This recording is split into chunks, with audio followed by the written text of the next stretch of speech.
Okay, now we're going on to part two here, and we're going to try to finish it off easy in this one. We're at Hesperus, the god of the evening star, the planet Venus. And this shows you that the other Venus is a woman, but there's a yin and yang, and there's male counterparts and situations going through it all. It's one of the reasons they couldn't really make it all into one, because there was too much difference by the time the people had gone through and made their own pantheons and figured out their different aspects of everything that went with what they already had going, which was different than each other. That's really kind of simplistically how it works. I think I put that pretty well right there. So he was originally distinct from his stellar counterpart Eosphorus, which is the dawn star, which is Venus, and the morning star and the light bringer, and it's in your Bible and everything. And this all hooks up and shows you the Greeks were writing that stuff about the Old Testament and into the Old Testament in a long time ago, and who the Levitical priests were had a lot to do with these people. For at the time they were getting these writings and stuff, after the time of release from Babylon, these were the people controlling the area, and they would have had say so over what the priests were saying and things like that, and that led into Rome. And then at the end of Roman conquest, Jesus leads you into Titus and the Roman Catholic Church. For Titus was the second coming exactly whenever he says, at 40 years from the day when he was on the Mount of Olives at Passover. Exactly. Yeah. And it lasted 7 years and everything from 66 to 73 AD. That's when it happened. And who rode in the white horse? Titus. But that's another whole series of videos. Horae, three goddesses of the seasons and the ordering of time, named Irene, Eunomia, and Dike. They directed the constellations and guided the sun in its heavenly course. But this is also, they have an aspect to do with the seasons that come through, and people have shown you that Irene means someone that's young. Eunomia is somebody who is at home, like Nome means home or cities and stuff, and then Dyke would have been somebody old, a woman in her age, and no longer in breeding age, and an elder, just or whatever you will. And it's funny, people have taken the idea that they use dyke for that, and then people say dyke nowadays, and doesn't have anything to do with the fact that you won't breed with with men because you're dyke. And I don't know. I haven't never really tried to track that down linguistically. Some people probably could do it fairly easy. There's also a dike, which is a blocking of a river, which is about to let something loose. Well, actually, you're not supposed to be letting something loose. It's kind of like a levee in most situations. But anyhow, a second version of Horai is the goddess of the 12 hours of the day. Horus is 12 hours of the day, and Horai. And you think that they don't have a connection into Egypt and everything. And whenever you find out Egyptus, that comes from the Greeks, and they say they're the brothers of these people and everything. What? Well, like the Bible talks about two brothers and da da da. They've got a story about that. I've made a video about it. But so it's the 12 hours of the day. If you just take Horus, if you take hours and you just take the U and you move it on the other side of the R, now you have Horus. 12 Horus of the day using Sumerian calendar. They're originally the same as the first three mentioned above, but they get a different aspect over time. People have figured it out. That, like I say, it isn't all just, ta-da, it's there. But it grows over time and swells up. Just like the Bible is not even a exacting thing, but it is a culmination of all this that we talk about, swelling up into something that the Greeks and Romans put together and then formed the Bible that we're all still using today. Hyads are nymphs of the 5 stars of the constellation Hyades. This is a constellation point. They were the daughters of the Titan Atlas. There's a few of those in here. And their rising marked the start of the rainy months in the spring. And so as it spins around, you wouldn't see them until, yeah, we're coming into spring, and it's one marker of the seasons, like ducks flying south for the winter and things like that line. I totally left it out. Horus, where it says Irene, Eunomia, and Dyke. Irene. This has to Irenes is a red-headed witch that you use as or fight in Dungeons and Dragons, and a lot of times they're bad, but in the game that we play, you can get, after you fought a bunch of them, you can end up getting one of them as a companion, and she'll fight for you. But she keeps saying things like we see eye to eye for now, and things like that. But she doesn't cause any problems, and it's she causes crit severity too and everything. So she's a decent one to have, but right now in the game, not exactly, not the one to be out. But also I have to mention that because she's supposed to be east, Eunomia is supposed to be in the middle, and Dyke is supposed to be, well, I'm sorry, she's supposed to be in the west. Eunomia is the middle, Dyke is on the right, and that would be kind of the west, the central part, and the east. But also Irene hooks up with Irish in the ire. Just take the NE off the end of it, and that's the word ire, and it has to do with Ireland. And when they show her, she's the red-headed sister. Just like Cinderella and all that crap, and the sisters and the stories that go along with stuff like that. So, shows you a connection that a lot of people don't make. Iris is the goddess of the rainbow. She was the divine messenger of the Olympian gods, and has to do with Hermes. He was the real male messenger. We see him as the FTD florist, and he's got the wings on his hat and the wings on his feet. But hell, all these other guys got huge wings. They could probably even fly faster than that, right? Like Pygar out of the old barbarian movie with, what's her name in it? A real looking angel. Here we have a strange hookup with Menez and Minoans and all kinds of things. Menae, the nymphs of the 50 new moons of the Olympiad, which is a period of 4 years. And that's why we have 4 years in a leap year, by the way. 50 moons were significant because this number marked the conjunction of solar and lunar calendars, and the goddesses themselves were daughters of the moon goddess Selune, or Luna. Now, the Nephale, which people have said this has to do with Nephilim, and this is where they got that damn name from, and the stories that go behind it. They're the nymphs of the clouds. They were daughters of the earth, encircling the river Oceanus, from whose waters they drew rain. And yeah, you can actually turn around and find a way that you can twist the idea of what people are led to believe the Nephilim were from something like that. Notos was the god of wet and stormy south winds who heralded the month of summer. You know when it's humid outside real bad? Because it's been rainy so bad? It's kind of like that. Nyx is the primeval goddess of night. In the evening, Nyx drew her curtain of dark mist across the sky like a cloak that had stars on the inside of it. You see the same exact idea with Mithras, drawing the cloak over, right? Cloaking the light of her son, Aether, the shining blue sky. In the morn, her daughter Hemera, the goddess of day, lifted the dark mantle. This is Dawn. We like that name, Dawn. Dawn can be a man, like Donald, and Dawn can be D-A-W-N, a girl.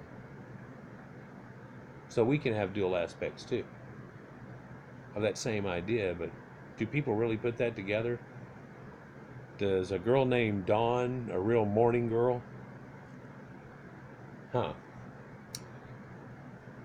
Oceanides are the daughters of the earth, encircling the river Oceanus. Some of these were nymphs of the clouds, the Nephalae, and moistened breezes, which are Aureae. So now we get the idea of moistened breezes with Aur. Orythea, the goddess of cold, gusty mountains winds. She was the wife of Boreas, like Aurora Borealis, the wintry north wind, and the mother of Chion, snow. So you can see how moist winds can go over cold mountains of the north, and due to the magic of the winter wizard, snow. Isn't snow cool with its crystals and they're never the same and all that? It's just wicked. It's so cool we have a planet that's right on that threshold that you get to see all of these effects, and it makes everything work so well. The Pleiades, that's an important one, and I could do a whole one on it, so I'm just going to do this blandly if I can stop myself. The nymphs of the 7 stars of the constellation Pleiades. They were daughters of the Titan Atlas, whose rising and setting were of key importance in agricultural calendars.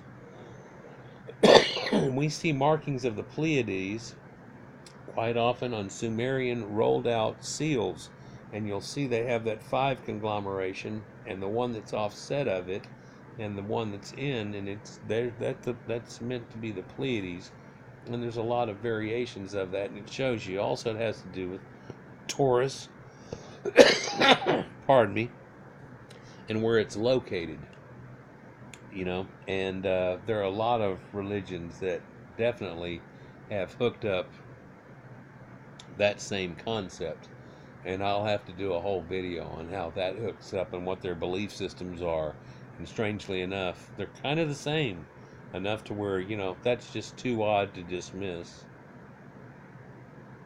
Anyhow, Selene is the goddess of the moon, or Saluna, or Luna, and she rode across the sky on the back of a bull, an ass, or in a chariot drawn by winged horses. And this is actually early aspects and later. If you look at the old Sumerian stuff and all that, they'll be on the back of a bull or a lion or these things, right?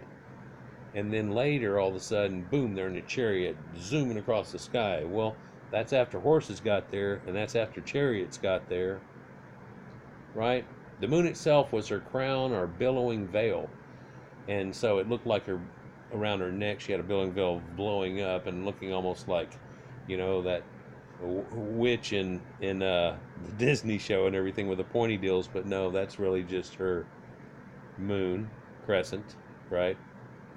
And so there's that. Now and we're getting close to the end, guys. Yay! Uranus. Oh man, Uranus. So Uranus, Oranos, or Auraorore, or metal. Yeah, that comes from that too somewhat, but he is the primeval god whose body formed the solid dome of heaven. In fact, he is the heavens. He is An of the Sumerians also, as in on us. Ur is in Sumeria. An from Ur, deified as Us.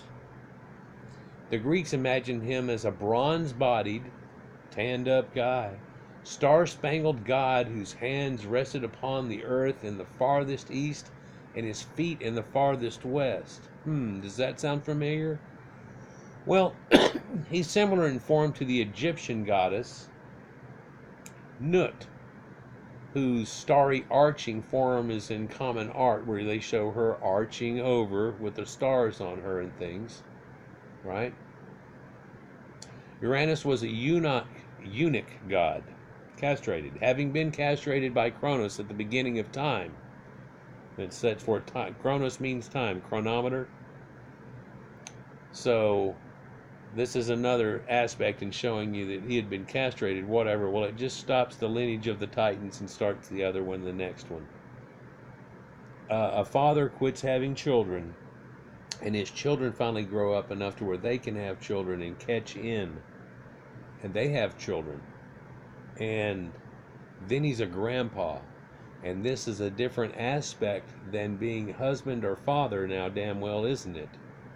And so is Cronus. And if you can think about what I'm saying and you know enough about them, maybe you can actually see that they have this idea of the grandpa, the things they're doing it, but they're getting old, and here's the children coming up and what they do and the aspects and what they can bring all together. I think it's kind of amazing whenever you put it all together. If I could put it into words just right, I'd write a song. Zephyrus, or Zephyrs, the god of the gentle west wind and herald of spring. He was the husband of Chloris, and the goddess of flowers, and the father of Carpus, of fruits. And Chloris, we get a lot of things. Chloris Leachman, but we get chloris and chlorides and cleansing and things that happen through the spring rains and stuff, and people have connected that to it.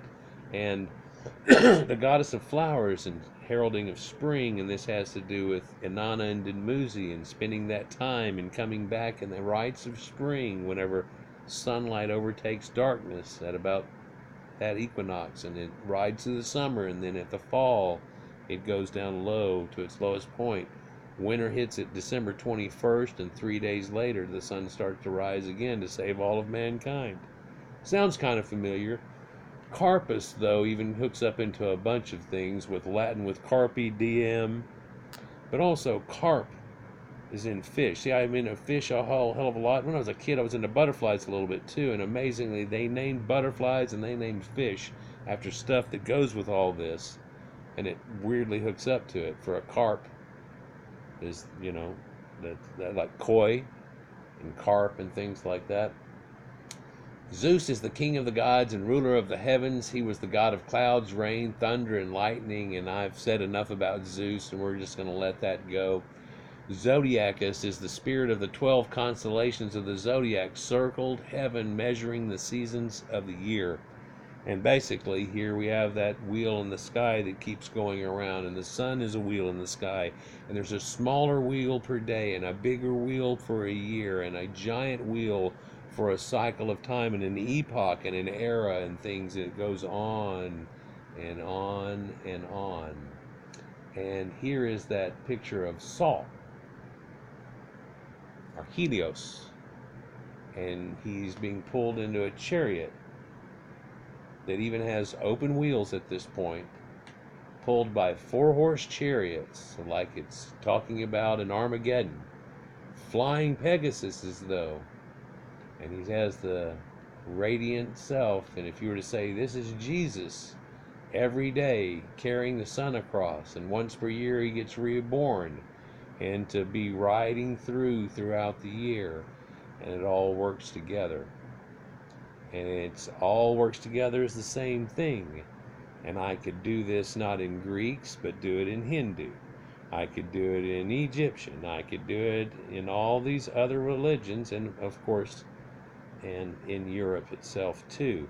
And it shows you the connections that these people have, and how everything is so much more similar than anybody ever wants to give credit for. Anyhow, guys, like, share, and subscribe, and enjoy if you haven't already. And we'll get on to it. I just wanted to do this kind of a free floating. I see each one of them's name, and I wanted to make connections. One more thing here. See if I can do it. They had the list here. Yeah, okay, sorry. So can we get that list? Let me see if I can get in on it. So here's the god and goddesses, and the left is Greek and the right is Roman. And if you want to see how they hook up, well, I had to do this in school and stuff, and we had to know, Hermes is Mercury, and he's the messenger, and this, and how they hook up. But just these air gods alone, you can see that Aether is ether, and Anemone, which kind of looks like a sun, and it's a sun coral, and Anemone, and now that hooks up, and it looks like a sun. Anemones, yeah. But Vente, and Vente means large too, by the way. Atlas is Atlas, and Aurea is Aurea, and Boreas turns into a kilo, but there's something to do with that, but an aquiline nose, and things that go with all of that. Eos and Aurora, but weren't we talking about aura and light? And then Eosphoros, as in Bosphorus, but no, as in phosphorus, and how it glows in the dark on your watch. And who the hell is that? It's Lucifer. Oh no, Lucifer's not a Greek thing. That's from the Bible and stuff, and it's all about some bad guy that they don't even really talk about, except for in the New Testament. Why do they talk about it in the New Testament? Because it comes from these people, and that's what the story is, and it leads into the fact that they were the leaders and rulers of mankind all the way up through the Dark Ages. Even after Rome fell, it was still the Roman Catholic Church. In fact, it's still extremely prominent. And a lot of people are like, duh. So we have all of that hook up. Eurus is Eurus. Helios becomes Sol, though, and we get that Sol Invictus, but then you have Sol of the Bible. Yeah, Pine Sol. Pine Sol itself, what is that? The power of the sun, along with the cleaning power and smell of pine. That goes with all these people. Himera becomes Dies, which is really more like 10 and not as much like Dios. Hera and Juno are the same. Hesper, I could go off about that. Hesperides are the Hesperides. Hesperus becomes Vesper. Vesper works to do with wasps and Vespa. Hore is Hore, and if I had an Egyptian one right next to it, it's Horus. Well, why would it have us on the end of it? The Greeks named all that crap. Iris is Iris. Now here's one that's neat. Nephthalae, which are the Nephilim connecting thing idea, hook up to nebula. And we know nebula is a cluster of stars. And now we're back to that Pleiades type thing. Isn't that weird? Notus becomes Auster. Austere. Australia. Why does it keep jumping like this? Nyx becomes Nox. But Nox becomes Noct. And that becomes night. And not a knight with a sword, but night. And Nixt can become nicked. Like nothing. Like zilch. Because there is no sun in them. Selene, and it becomes Luna, like I said. And there is Saluna, where the U right there. Uranus becomes Caelus. But if I had a Sumerian one next to this is just on, instead of on. Where's he worshipped? In Hell, he's worshipped all over the place, but yeah. Zephyrus becomes Favonius, and there's a connective right below here I'll tell you about. Zeus hooks up to Jupiter. And I've made a recent video to show you that, Zeus is got the Proto-Indo-European hookup straight to it, and it's Dios Pater. Right. And they didn't have J before 1300 years, the 1300s. They didn't have a J, it didn't exist. So who is Iupiter is where it is instead of Jupiter. But if you figure Dios Pater and who this is hooked all up to, then who actually were Jewish people. And a lot have made connections to who they really are and the 12 tribes and everything of the Caucasians and stuff, and Danites and Danides. Danis is the monarch butterfly, and it's red, ochre, and red's hooked up to that. In fact, red's hooked up to this. The Romans called the sun god Phobos also. Pardon me, guys. Got a little bit of a cough. Really just some flemish. I'm a little flemish. Phobos, and then the moon goddess was Phoebe, right? And that identifies out with Apollo and Diana in a different way. Showing you there's a whole different aspect to that thing. And that actually hooks up to me whenever I was a kid. For the starting of all of this and my interest in it was finding out that they were going on a moon mission.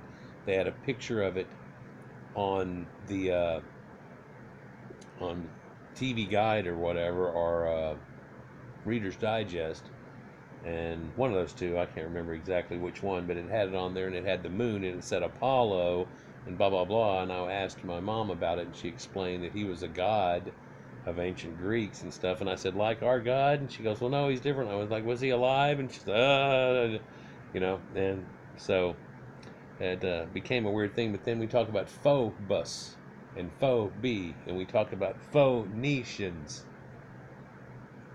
and how those all hook up to these ancient Caucasians that were all unified, going around doing things and super trade that nobody ever knew anything about. Roman poets often used the Greek names Boreas and Zephyr for the gods that they had. Instead of using the Roman name, they actually still used the Greek name, and it showed you that they had that connection to it. In fact, whenever they got together and overtook him, they go, oh, it's all the same thing, we'll put it all together and use each one's different aspects and stuff. But it really is predominantly the same thing. And that's one thing that led me to all of that I found out really over time about connections, because everybody knows Greek and Roman gods have a lot of connections to it, but they don't know the others do, and there's a lot of ones that do, and they also don't know Greek gods are from all over the place.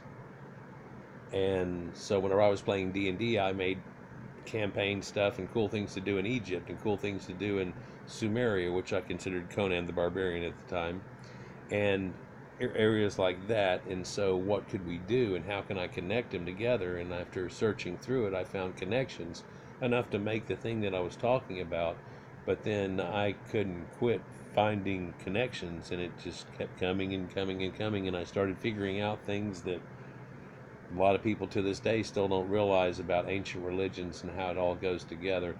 The Romans prefer the Greek name Uranus over the Latin Caelus for this god, so it tells you that the Romans, even they had Cael, that they choose Uranus. And you talk about Cael and how he hooks up maybe in the story of Perseus, and so it shows you maybe how that had a different version. And there are people that say that Cael is really Gael, and it has to do with Gaelic people, Galatians. Shows you a different aspect of it too. And then deified in plants and butterflies and stuff. Sure, we know what kale is. It's a type of salad that people still eat today, and they love to fry kale and do things like that. So things are named for things. You don't run out of names, but you'll name things after certain other things. So anyhow, that's just really the hookup there, I guess. And so all of these Greek and Roman gods and how they hook up together, and Horus works together, Rainbow Bridge, all kinds of things are seen. It's what you would kind of, if you were doing comparative research, you would say this is a commonality, and that it either is convergence, where two people do it separately and somehow end up with the same thing, or no, this is connected. Usually after you get 3 or 4 of these, you have to realize that no, it's connected. Then whenever you realize it connects to these people and these and these, and it goes from India to Ireland and everything, and it shows you connections that people just don't make. But hopefully I've made some for you today and in some of the other videos that I've done. And I appreciate y'all sticking with me. And have a great day. Peace.